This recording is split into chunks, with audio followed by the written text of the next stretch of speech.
News नशा में आप सभी का स्वागत है। आप देख रहे हैं कड़क खबर जोया के साथ। चुनाव आयोग ने 5 राज्यों के विधानसभा चुनावों की जो तारीख है उसका ऐलान किया, तो उधर राहुल गांधी कांग्रेस के जो सांसद हैं उन्होंने चुनावी दांव खेल दिया। बीजेपी पर एक के बाद एक, मोदी सरकार केंद्र सरकार पर एक के बाद एक वार किया। और आपको मालूम है हथियार क्या? Caste census. राहुल गांधी ने दिल्ली में सीडब्ल्यूसी की मीटिंग के बाद एक प्रेस कॉन्फ्रेंस की, जिसमें उन्होंने बीजेपी पर हमले किए। राहुल गांधी ने कहा कि सीडब्ल्यूसी की बैठक में कास्ट सेंसस पर आम राय बनी कि केंद्र की सत्ता में आने पर वो देश भर में जाति जनगणना कराएंगे। जी हां, आपने बिल्कुल ठीक सुना कि अगर केंद्र में उनकी सरकार, उनकी सत्ता होती है तो वो देश भर में जाति जनगणना कराएंगे। ये था चुनावी वार राहुल गांधी का। राहुल गांधी ने यह भी कहा कि केंद्र सरकार या तो जाति जनगणना करवाए या फिर सत्ता ही छोड़ दे। राहुल गांधी ने कहा कि जाति जनगणना जो है वो हर कीमत पर होगी। ये काम कांग्रेस करके दिखाएगी और उन्होंने इस पर जोर दिया कि कांग्रेस जो वादा करती है वो पूरा करके दिखाती है। 4 घंटे तक सीडब्ल्यूसी की यह बैठक चली थी और उसमें कांग्रेस के जिन राज्यों में मुख्यमंत्री हैं, कांग्रेस की सरकार है, वहां के तब सारे मुख्यमंत्री भी इस बैठक में शामिल थे। उन्होंने ये भी कहा कि वो अपने राज्यों में जाति जनगणना कराएंगे। जो डेटा इस संबंध में है उसे वो सार्वजनिक भी करेंगे। आइए सुनते हैं राहुल गांधी को। कांग्रेस प्रेसिडेंट ने हमारी जो सबसे बड़ी डिसीजन मेकिंग बॉडी है उसमें निर्णय लिया है कि हम कास्ट सेंसस को इम्प्लीमेंट करेंगे। सिर्फ ये नहीं, मगर ये भी डिसीजन लिया है कि हम बीजेपी पर दबाव डालेंगे और उनसे करवाएंगे। अगर उन्होंने नहीं किया तो फिर उन्हें परे हो जाना चाहिए, क्योंकि देश कास्ट सेंसस चाहता है। हमारे साथ मौजूद हैं वरिष्ठ पत्रकार अंशुमन त्रिपाठी जी। अंशुमन जी, आपका बहुत बहुत स्वागत है। धन्यवाद जोया। अंशुमन जी, सबसे पहले यही सवाल करेंगे कि टाइमिंग क्या है? एक तरफ तो चुनावी तारीख का ऐलान हो रहा है, चुनाव आयोग कर रहा है, और वहीं पर हम सुनते हैं कि राहुल गांधी प्रेस कॉन्फ्रेंस करते हैं और कास्ट सेंसस पर वार करते हैं मोदी सरकार पर। दरअसल टाइमिंग कास्ट सेंसस को लेकर के ये एक मोटे तौर पर समझ थी कि ये लोकसभा 2024 के लोकसभा चुनाव के का एक प्रमुख मुद्दा बनने जा रहा है। अभी तक रणनीति के अनुसार यही विश्लेषण निकल के सामने आ रहा था, नीतीश ने जिस तरीके से इसकी शुरुआत की थी। लेकिन 5 राज्यों के विधानसभा चुनाव के पहले इसकी घोषणा को लेकर के जो विश्लेषक हैं, उनमें 2 राय बन चुकी है। एक ये है कि क्या 5 राज्यों के चुनाव में वाक़ई में ओबीसी आरक्षण को लेके या कास्ट सेंसस को लेके, जाति जनगणना को लेके कांग्रेस इसका फ़ायदा उठा पाएगी या नुकसान उठाना पड़ेगा? इसको लेकर के 2 राय हैं, क्योंकि जी। कांग्रेस का आम तौर पर वोटर ओबीसी कभी नहीं रहा है। ये हम्म। एक धारणा कांग्रेस के तमाम नेताओं में हमेशा से रही है, लेकिन इसको एक बहुत बड़ा दांव या बहुत बड़ा जोखिम के तौर पर कांग्रेस ने लिया है। लेकिन ये जोखिम लोकसभा चुनाव को देखते के मद्देनजर एक प्रयोग के तौर पर भी देखा जा सकता है। इसको लिटमस टेस्ट किसी पत्रकार ने आज हाँ, प्रेस कॉन्फ्रेंस में जिसपे कहा उन्होंने भी कहा था था। कि केमिस्ट्री नहीं है। जी, राहुल गांधी ने जिस पर कहा भी था कि दिस इज नॉट केमिस्ट्री। हाँ, this is not a question कि ये राजनीति है, राजनीति और हम्म। केमिस्ट्री अलग-अलग होते हैं। तो दरअसल ये वाक़ई में एक लिटमस टेस्ट तो है ही, क्योंकि कांग्रेस पहली बार पिछड़े वर्ग पर दाँव लगा रही है और क्यों लगा रही है, इसको लेकर के अलग-अलग धारणाएँ हैं। जी। अंशुमन जी, सबसे पहले जैसा कि आपने कहा कि लिटमस टेस्ट तो हम इसको जरूर मानेंगे, क्योंकि एक तरह से ये एक प्रयोग भी है। लेकिन उससे पहले जो टाइमिंग पर हम बात कर रहे हैं, कास्ट सेंसस पर इस तरह का ऐलान करना कि अगर केंद्र में सरकार आती है या जो जितने भी राज्य हैं जो कांग्रेस शासित हैं, वहां ये जाति जनगणना जरूर करवाएंगे। कितना बड़ा ये वार आप देख रहे हैं मोदी सरकार पर? क्योंकि कुछ दिन पहले ही ये बयान आया था मोदी जी का, जिसमें उन्होंने कहा था कि इससे नुकसान होगा कांग्रेस सरकार को इससे नुकसान होगा अगर वो कास्ट सेंसस पर जोर देती है तो? मुझे लगता है कि कांग्रेस की रिवाइज्ड पॉलिटिक्स है, और जो काम राहुल ने एक बहुत अच्छा बयान दिया, जो जिससे उनकी पॉलिटिकल एक्यूमेन की भी जानकारी मिलती है कि पहले के मुकाबले अब पॉलिटिकल रियलिटी या राजनीतिक यथार्थ को राहुल समझने लगे हैं। वो उन्होंने कहा ये काम हमें बहुत पहले कर देना चाहिए था। लेकिन कांग्रेस ने लोहिया के समय से ही हमेशा पिछड़े वर्ग को एक नजरअंदाज करने का प्रयास किया, और मूलतः एक जो छवि बनी है, वो एक ब्राह्मणवादी पार्टी की, जो दलित और मुसलमानों का वोट बैंक लेकर के सत्ता में काबिज रहना चाहती है। एक ऐसी हिंदू पार्टी जिसको लेके बाद में एंटनी ने अपनी रिपोर्ट में कहा भी था कि कांग्रेस की छवि एक मुसलमान परक छवि बनती चली जा रही, क्योंकि मुस्लिम वोट बैंक उनके साथ लगातार खड़ा था। तो एक ये धारणा थी कि ब्राह्मण यहाँ पर रहते हैं, पिछड़े वर्ग की यहाँ पे कोई गुंजाइश नहीं, और वो पिछड़ा वर्ग सामाजिक न्याय से जुड़ी हुई पार्टियों के साथ, चाहे वो बीएसपी हो, चाहे समाजवादी पार्टी हो, या पहले जनता पार्टी यानी या जनता दल रहे हो ना, तो उस स्थिति में ये था। अब उस वोट बैंक को जिस तरीके से बीजेपी ने सोशल इंजीनियरिंग करके उसमें अति पिछड़े वर्ग को के हिसाब से नेतृत्व का चुनाव किया, पार्टियों का चुनाव किया, उनको टिकट बांटे, वो एक राजनीतिक प्रयोग 2014 और 2019 के आम चुनाव में साफ दिखाई दिया, और उसका फायदा कांग्रेस को मिला। और देखा जाए तो ओबीसी को प्रतिनिधित्व भी कांग्रेस ने, क्षमा कीजिएगा, बीजेपी को मिला, और देखा जाए तो बीजेपी ने प्रतिनिधित्व दिया भी, और मोदी जी भी पिछड़ों की राजनीति करते रहे। लेकिन यहाँ पर जो इंटरेस्टिंग बात ये, दिलचस्प बात ये है कि जिस पिछड़े वर्ग के वो हिमायत करते हुए पिछले 10 वर्ष से सरकार में है, वो आरएसएस की मूल अवधारणा में वो कहीं फिट नहीं बैठता है, क्योंकि आरएसएस एक मनोवादी संस्था है, जो कहीं ना कहीं एक ब्राह्मणवादी, जिसका नेतृत्व है, ब्राह्मण न सही तो ब्राह्मणवादी नेतृत्व है। तो उन लोगों के अब इस दुविधा में फंसाना दरअसल कांग्रेस की एक बहुत बड़ी सफलता है कि उन्होंने एक दुविधा में न डाल दिया इनको, भारतीय जनता पार्टी को। आप इसको किस तरह से देखते हैं कि मोदी सरकार के जो चाणक्य हैं अब वो फंस गए हैं, फंसे हुए नजर आएंगे? बिल्कुल, बिल्कुल, यही हमारी समझ है कि पिछड़े वर्ग पर दांव लगाना भारतीय जनता पार्टी पिछड़े वर्ग पर जिस तरीके से कांग्रेस ने दांव लगाया है, उससे एक तो इंडिया अलायंस की जो पार्टियां हैं, उनके बीच में एक समान धरातल हो गया, जिसके आधार पर सब एक दूसरे से जुड़ सकते हैं। जिस जनता दल को, मतलब आप ले लीजिए, आरजेडी को ले लीजिए, जेडीयू को ले लीजिए, जी, सपा को ले लीजिए, और कुछ हद तक बसपा को के लिए भी। हालांकि यहाँ पर एक अंतर्द्वंद है, दलित और हाँ, पिछड़े का अंतर्द्वंद है, जिसको खत्म करने का प्रयास किया जा रहा है, और इसीलिए अभी मायावती इस पूरे सिनेरियो में एंटर नहीं कर रही हैं, और वो अकेले चुनाव में जाने के पक्षधर हैं। लेकिन फिर भी बाकी जो पिछड़े वर्ग से जुड़ी हुई जातियां, जिनको हम 52% अब फिलहाल मान के चलते रहे हैं, बिहार की जाति जनगणना या जातिगत सर्वेक्षण के पहले तक हम लोग पूरे देश में ये मान के चलते रहे 50 से 52% पिछड़ा वर्ग और अति पिछड़ा वर्ग की जातियां हैं।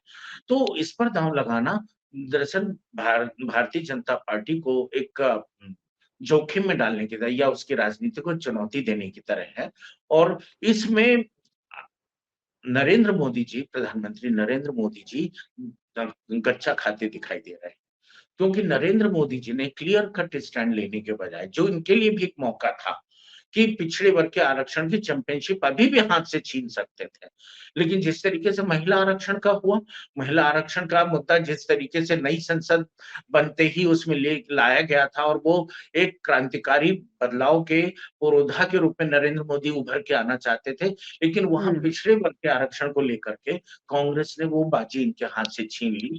और जिस तेजी के साथ, जिस एनर्जी के साथ भारतीय जनता पार्टी को इसको मार्केट करना था, पॉलिटिकल मार्केटिंग इस विषय जी, मुद्दे की करना था, करने में नाकाम रही। हाँ, अब ये दूसरा मुद्दा था, खासकर विशेष रूप से ये पिछड़े वर्ग का, जिसमें नरेंद्र मोदी जी खुद मोग खांची जाति से आते हैं, जिसको उन्होंने पिछड़े वर्ग में शामिल कराया गुजरात में मुख्यमंत्री रहते हुए, और वही इसके पक्ष में नहीं दिख रहे हैं, बल्कि बयान ये दिया कि सबसे बड़ी जाति गरीब की है।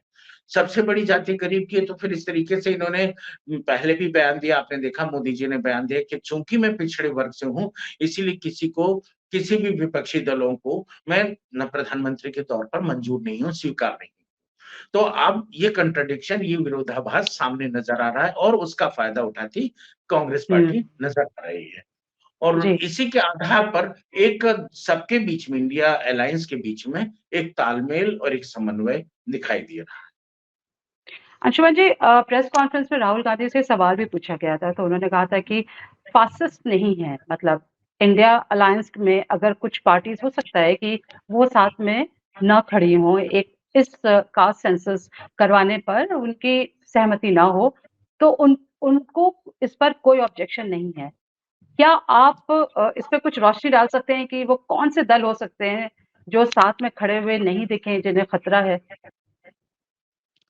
देखिए, अभी तक तो जो सिनेरियो है, उसमें मुझे बहुत स्पष्ट तौर पर नहीं दिखाई देता, क्योंकि देखिए शिवसेना भी जो साथ में है महाराष्ट्र विकास अघाड़ी में, वो वो भी पिछड़ा वर्ग ही मराठा राजनीति करती है। चाहे बिहार का देख लीजिए, चाहे उत्तर प्रदेश के राजनीतिक दल देख लीजिए, उत्तर जो भी कांग्रेस के अलायंस के साथ हैं, अभी तो जी। फिलहाल मुझे इसमें कुछ इस तरीके के दल नहीं नज़र आ रहे हैं, चलिए, वो जो देखना होगा। हाँ, पिछड़े वर्ग के उसमें, हुँ। बल्कि वो लोग भी कहीं न कहीं से इस दाँव का लाभ उठाना चाहेंगे, और उनको लाभ हुँ। मिलेगा भी। तो अभी फिलहाल तो मुझे कोई राजनीतिक दल इसका विरोध करता नहीं नज़र आ रहा, जी। भले ही मौन हो इस पर, खुल करके कोई हुँ। विरोध करने की स्थिति में इंडिया अलायंस में कोई राजनीतिक दल नहीं है, जहाँ जी। तक मेरी जानकारी है। जी। जी, अंशुमान जी, हम लोग ज़िक्र कर रहे थे कि बीजेपी के जो चाणक्य हैं, उनको अब दिमाग ज़्यादा दौड़ाना पड़ेगा, वहाँ कसरत कहते हैं जिसे, वो ज़्यादा करनी पड़ेगी। कहीं न कहीं हाँ, जैसे अभी हरियाणा के मुख्यमंत्री का भी आया था बयान कि हरियाणा में वो कास्ट सेंसस नहीं कराना चाहेंगे, जाति जनगणना की ज़रूरत नहीं है।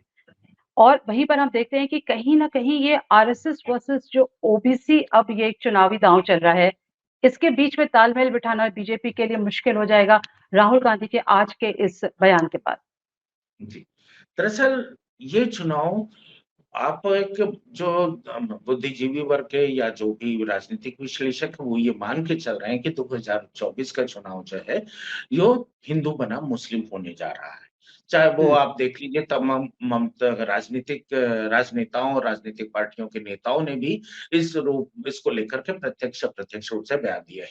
जिस तरीके ममता बनर्जी ने भी कहा, महुआ मोइत्रा ने भी कहा, या उद्धव ठाकरे ने कहा, उन्होंने कहा कि ये राम मंदिर के आड़ में, राम मंदिर के उद्घाटन के आड़ में देश भर हुँ। में जम्मू की कोई सुनियोजित योजना आएगी, जिससे बाजी पलटने की कोशिश की जाएगी और मुद्दों को भटकाया जाएगा।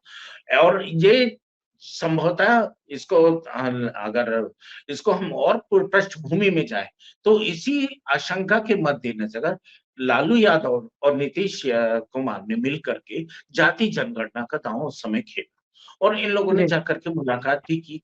इनका पूरा हाँ। प्रतिनिधिमंडल गया था बिहार के राजनीतिक दलों का, और नरेंद्र मोदी से मुलाकात की थी। नरेंद्र जी ने काफ़ी अच्छे से गर्मजोशी से स्वागत तो किया, लेकिन कोई पहलकदमी नहीं की।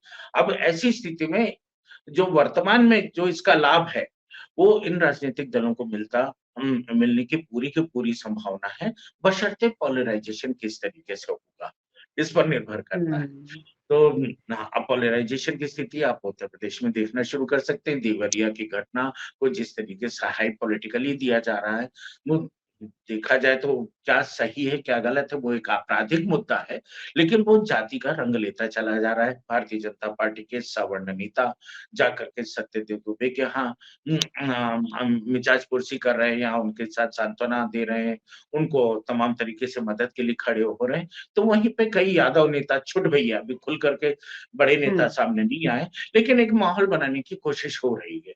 तो अब ये देखा जाए राजनीतिक प्रयोग कितना सफल रहता है, लेकिन एक चेतना नए सिरे से आई है, और ये बाजी भी देखा जाए तो नरेंद्र मोदी जी की ही थी, जो इसको पलटने की कोशिश की जा रही। नरेंद्र मोदी जी ने अति पिछड़ी जातियों को जिस तरीके से प्रतिनिधित्व अपने काल में दिया, उनको उनकी छोटी पार्टियों को अपने गठबंधन में शामिल करते हुए, लेकिन धीरे-धीरे सब छितरा गए और कोई भी किसी को भी उस तरीके से प्रोमिनेंस में नहीं मिला।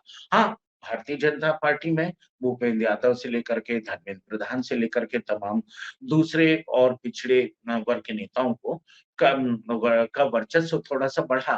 लेकिन मूल रूप से जो नीति है, जो सवर्णवादी या मनुवादी नीति है, जिसको अंदर-अंदर आरएसएस पोषित करती रही है, उसके विरोध में ना जा पाना नरेंद्र मोदी जी की लाचारी दिखाता है। नहीं तो नरेंद्र मोदी जी इस मौके का जबरदस्त तरीके से लाभ उठा सकते थे, लेकिन आरएसएस की वजह से नहीं कर पाए और मनोहर लाल खट्टर ने ये कहकर कि हमारे यहाँ जाति जनगणना की कोई मांग नहीं है, यह कहकर आरएसएस की मंशा को साफ कर दिया है। और नरेंद्र मोदी जी की लाचारी उनके बयान में दिखाई देती है, जिसमें वो कह रहे हैं कि सबसे बड़ी जाति गरीब की होती है। तो ये स्थितियां साफ तो है। यहाँ पर राहुल गांधी का बयान इस तरह से आता है कि जाति जनगणना दे रहे हैं, एक्सरे इन बोल्ड, क्योंकि मोदी जी ने बोला कि कास्ट सेंसस, जाति जनगणना कराने से राहुल गांधी हिंदू समाज को बांटना चाहते हैं। ये दरअसल आप जो समय आपने देखा होगा वीपी सिंह के समय का, वो प्रयोग दोहराया जाता है। वो वीपी सिंह के समय भी क्या हुआ था, हिंदू मुस्लिम अडवाणी जी की रथ यात्रा से पूरा देश में एक ध्रुवीकरण बहुत तेजी से हुआ था और जहां-जहां से यात्रा निकली थी, जगह-जगह से दंगे हुए थे और तमाम जाने गई थी। हिंदू मुस्लिम ध्रुवीकरण तब तेज हो गया था और बाबरी मस्जिद के बाद जिस तरीके से और तेज ध्रुवीकरण हुआ, तो अब हिंदू ध्रुवीकरण को बीजेपी 33% से लेकर 37% तक ले गई, अभी भी राष्ट्रीय स्तर पर है।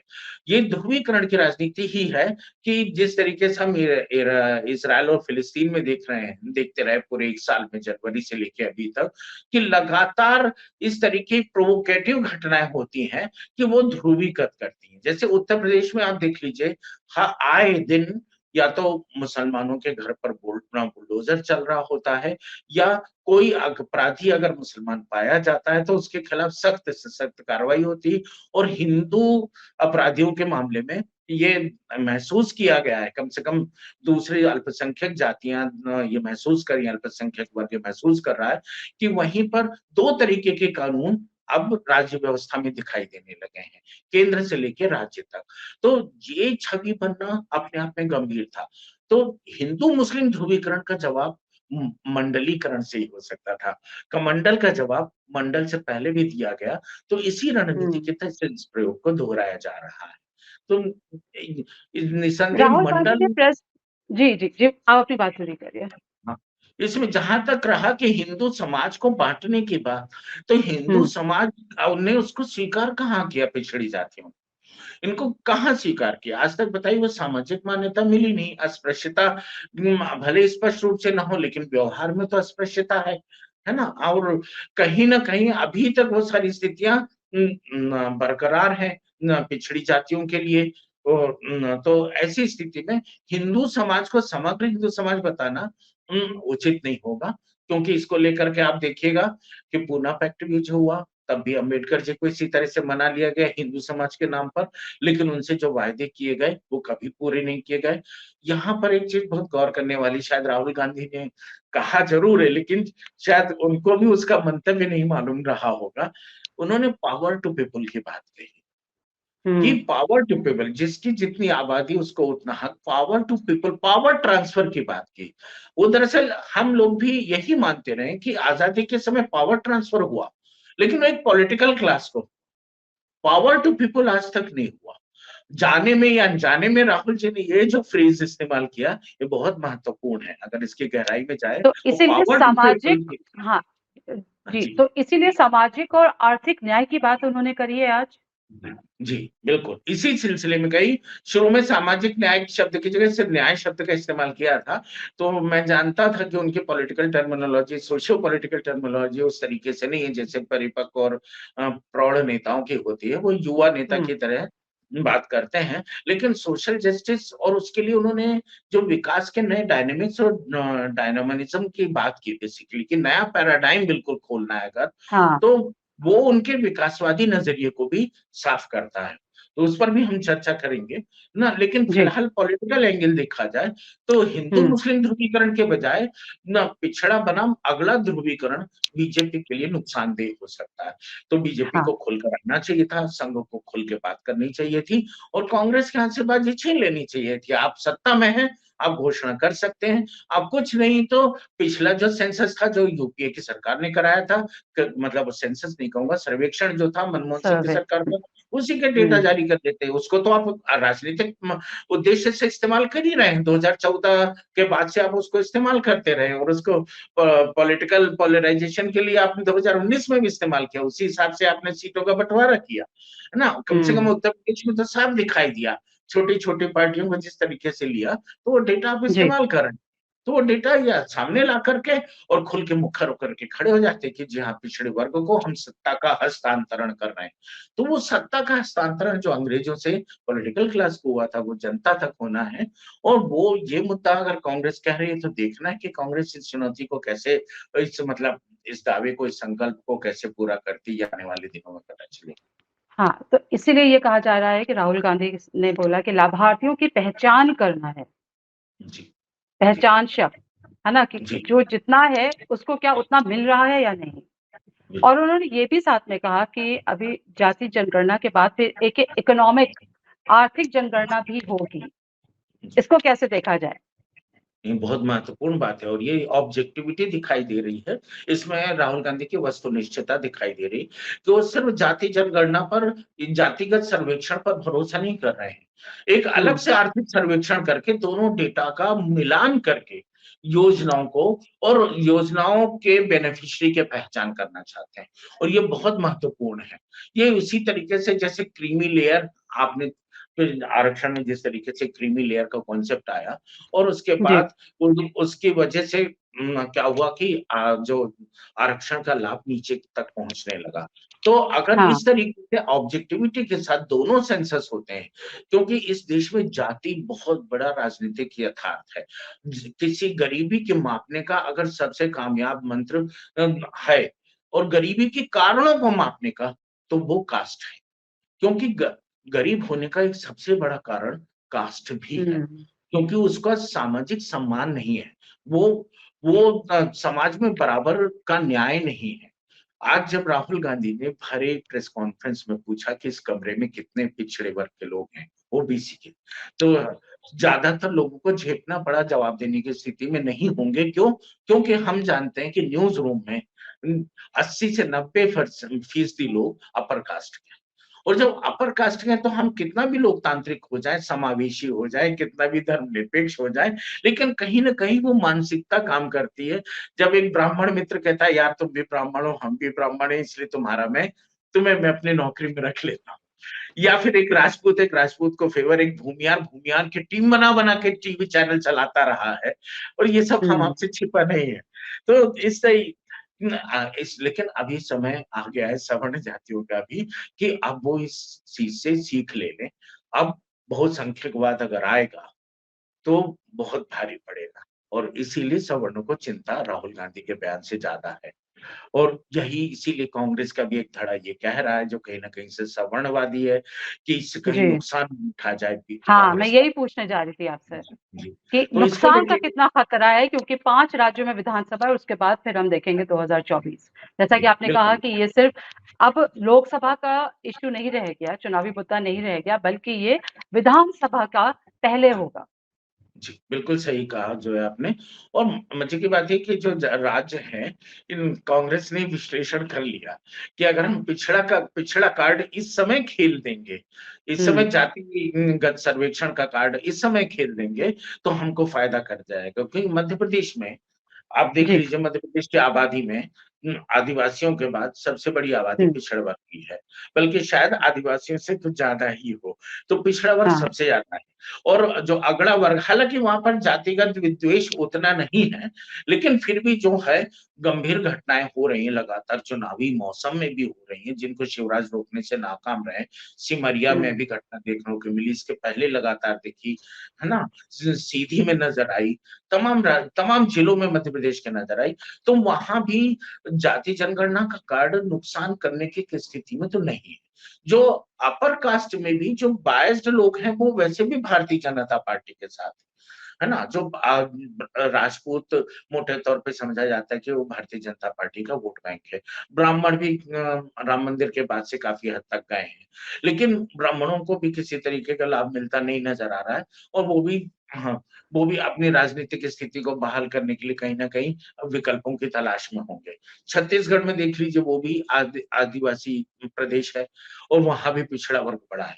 अच्छा, मजेदार बात है कि उत्तर प्रदेश, अगर आप मध्य प्रदेश में कमलनाथ को छोड़ भी दें, तो भी छत्तीसगढ़ में और राजस्थान में दोनों जगह पिछड़े वर्ग के ही मुख्यमंत्री ना। तो ये पिछड़े वर्ग के मुख्यमंत्री और पिछड़े वर्ग का बड़ा चंक या बड़ी आबादी कांग्रेस को कहीं ना कहीं लाभ पहुंचाएगी, और उसी लाभ को पाने के लिए राजस्थान ने सबसे पहले अनाउंस कर दिया कि हम जातीय जनगणना कराएंगे।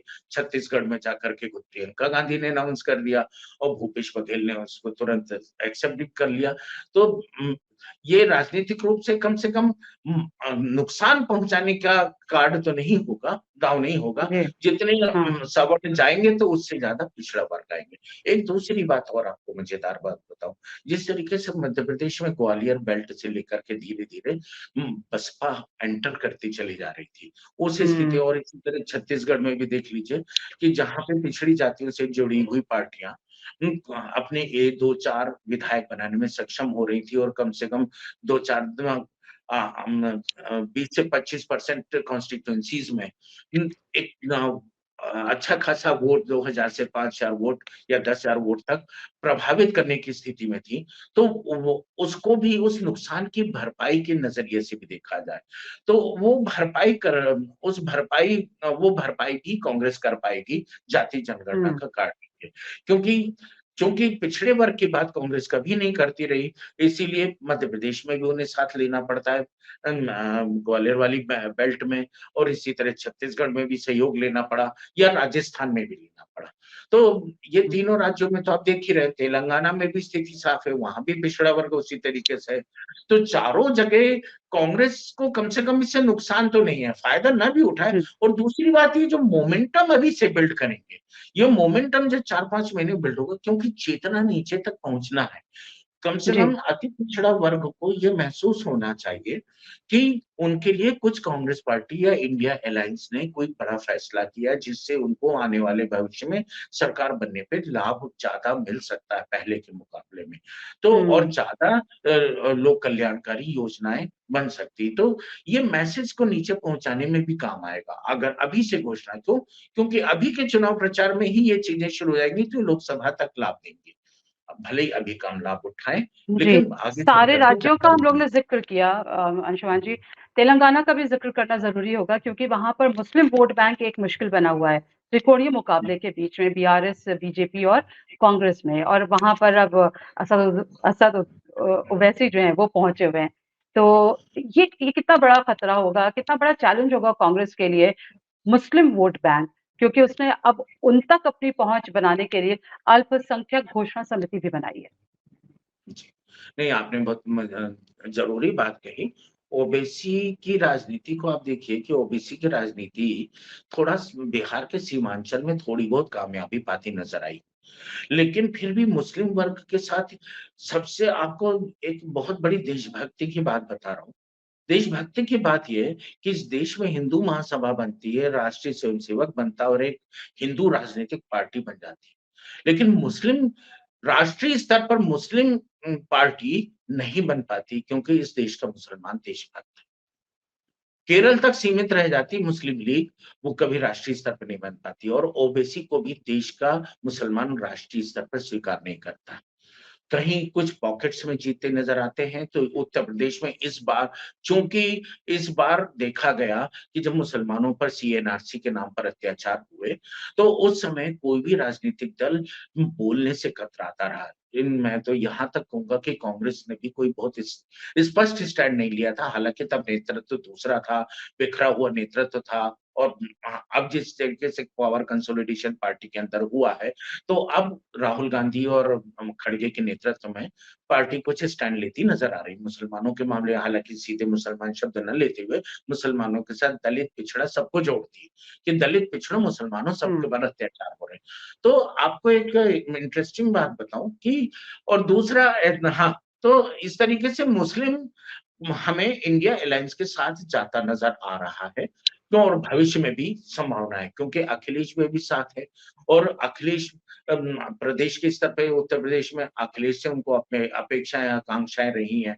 अब अखिलेश भी इंडिया अलायंस में ही नज़र आ रहे हैं। बल्कि जी। इंडिया अलायंस का दबाव उन पार्टियों को भी पड़ रहा है, जो कहीं न कहीं मुस्लिम वोट बैंक लेते रहे हैं। बहुजन समाज पार्टी पर भी एक मानसिक दबाव बढ़ रहा है, राजनीतिक स्तर पर दबाव बढ़ रहा है। तो इसका नुकसान तो नहीं होगा। दूसरा, नरेंद्र मोदी जी ने केसीआर की पार्टी, के चंद्रशेखर राव की पार्टी भारत राष्ट्र समिति पर एक अभी ऐसा लांछन लगा दिया है कि कांग्रेस या इंडिया अलायंस के पार्टियां अगर सिर्फ उस बयान को तेलंगाना में घुमा दें, तो ही बीआर को बहुत नुकसान हो जाएगा। उसमें उन्होंने साफ कहा कि बीआरएस वाले हमारे साथ आना चाहते थे ना, और लेकिन हम जो भ्रष्टाचारियों को पसंद नहीं करते, और भ्रष्टाचारी मेरा ताप कर पाता है। हाँ, उनका भले उन्होंने अडानी का नाम नहीं लिया, कि अडानी उनका ताप सहन करने की स्थिति में हमेशा रहते हैं और उनके करीब रहते हैं।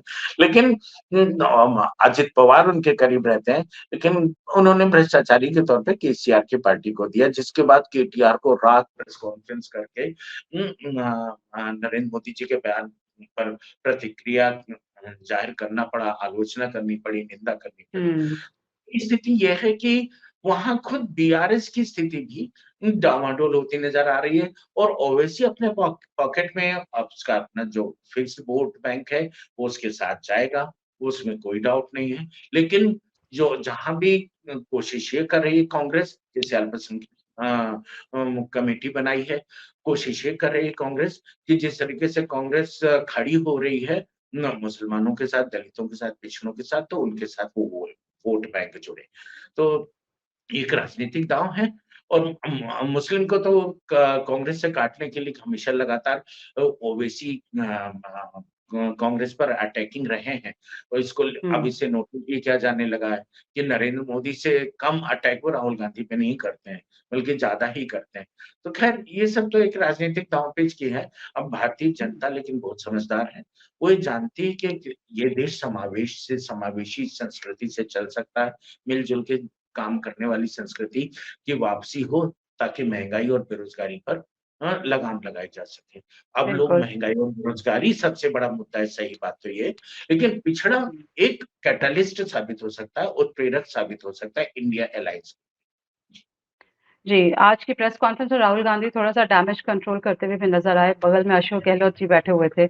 उन्होंने उनकी तारीफ़ भी कर दी कि जिस तरह से राजस्थान में हेल्थ केयर स्ट्रक्चर इन्होंने बनाया है, और दूसरा जिस तरह से कर्नाटक में फिर 5 जो गारंटीज़ दी हैं, उसका जिस तरह से रोल आउट हो रहा है।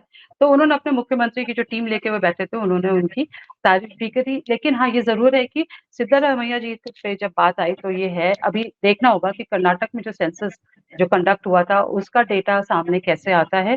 और वहीं पर सवाल ये भी उठता है अंशुमान जी कि जब उनसे रिपोर्टर्स ने पूछा कि कास्ट सेंसस का जो आंकड़ा आ जाएगा, जो ये डेटा आएगा, उसका आपने क्या करने का सोचा है?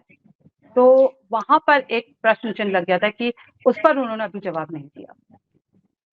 दरअसल हाँ, वो तो अभी से उस पर जवाब देना बहुत लाज़मी नहीं समझा राहुल गांधी ने, हुँ, क्योंकि वो अभी उस हिसाब से योजना तैयार भी नहीं हुई है। क्योंकि हाँ, योजना सत्ता में आने के बाद विकास की नीतियों, विकास के कार्यक्रमों, विकास के प्रोग्राम्स में नज़र आएगी। वो एक तरीके से नीति आयोग के लिए विश्लेषण का आधार बनेगी, हुँ, जो अभी तक नहीं हुआ है, वो उस रूप से होगा। तो ये एक इसलिए राहुल गांधी ने उस सवाल का जवाब कि वो डेटा अगर आता है तो अभी, तो जबकि कांग्रेस का दांव ये है कि राष्ट्रीय स्तर पर इसको कराया जाए। अच्छा, इसमें एक महत्वपूर्ण एंगल हम लोग मिस कर रहे हैं कि पिछड़ा जी। वर्ग की राजनीति इंडिया अलायंस को सबसे ज्यादा फायदा दक्षिण भारत में पहुंचाएगी, और कांग्रेस की जो भी प्रोस्पेक्ट्स हैं वो दक्षिण हम्म। भारत में है। दक्षिण भारत में भारतीय जनता पार्टी को 30 से ज्यादा लोकसभा की सीटें मिली थी, और अब वो सीटें रिटेन कर पाने की गुंजाइश नजर नहीं आ रही, क्योंकि जिस तरीके से स्टालिन के बेटे ने, उदयनिधि ने सनातन वाले मुद्दे को भुनाया है, हाँ। जिस तरीके से मजबूती से के स्टालिन उसके पीछे खड़े हो गए, और पूरे पूरे दक्षिण भारत में उसके माध्यम से एक संदेश चला गया है, तो वहां पर पहले ही इस मनुवादी संस्कृति का विरोध रहा है, बहुत लंबा चौड़ा आंदोलन रहा है, जिसका पेरियार नेतृत्व करते रहे हैं। उसी के बाद से ये द्रविड़ मुनेत्र कड़गम पार्टियों का गठन हुआ था।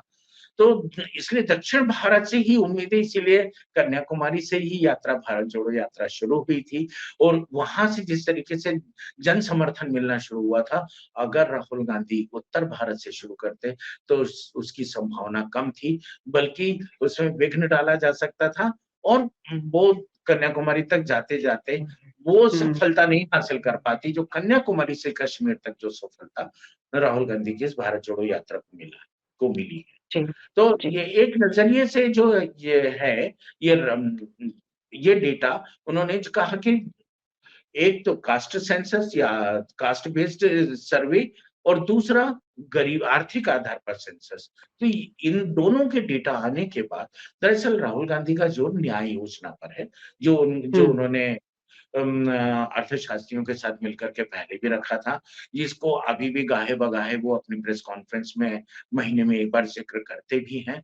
इसी को घुमा-फिरा के टुकड़ों-टुकड़ों में उनकी जो राज्य सरकारें हैं कांग्रेस की, वो लागू भी कर रही हैं। तो वो जो न्याय योजना जिसके तहत ब 72,000 रुपए प्रति परिवार, गरीबी की रेखा के नीचे के प्रति परिवार को 72,000 रुपए प्रति वर्ष जो देने की योजना है, वो दरअसल अब जिस तरीके से का देश की अर्थव्यवस्था हो गई है, उसमें सबसे बड़ी ज़रूरत अर्थव्यवस्था को सुधारने की है कि जनता के हाथ में पैसा दिया जाए, और उस खर्चे से रोलिंग हो, और अर्थव्यवस्था का पहिया सुचारू रूप से चल सके, है ना? तो सबसे बड़ी ज़रूरत है, इसीलिए वो कैश की योजना, कैश देने की योजना, 72,000 साल देने की योजना राहुल गांधी करते रहे। तो ये डेटा बेसिकली उस तरीके की विकास योजनाओं के निर्माण के लिए काम आएगा। इसलिए संभवतः राहुल गांधी ने उस पर अभी वो फ्रेमवर्क पे काम नहीं किया होगा। जी। इस वजह से उसमें जवाब देना ज़रूरी नहीं समझा। चलिए अंशुमन जी, आपसे बात करके बहुत कुछ चीज़ें समझ में आई। बहुत-बहुत शुक्रिया, आपने अपना वक़्त हमें दिया। Thank you. Thank you. Thank you. तो ये देखना होगा कि जाति जनगणना का असर किस तरह से 5 राज्यों में होने वाले विधानसभा चुनावों पर पड़ता है, और उसके बाद लोकसभा चुनाव 2024 के। कड़क खबर में फिलहाल इतना ही। न्यूज़ नशा से जुड़ने के लिए आपका बहुत-बहुत शुक्रिया।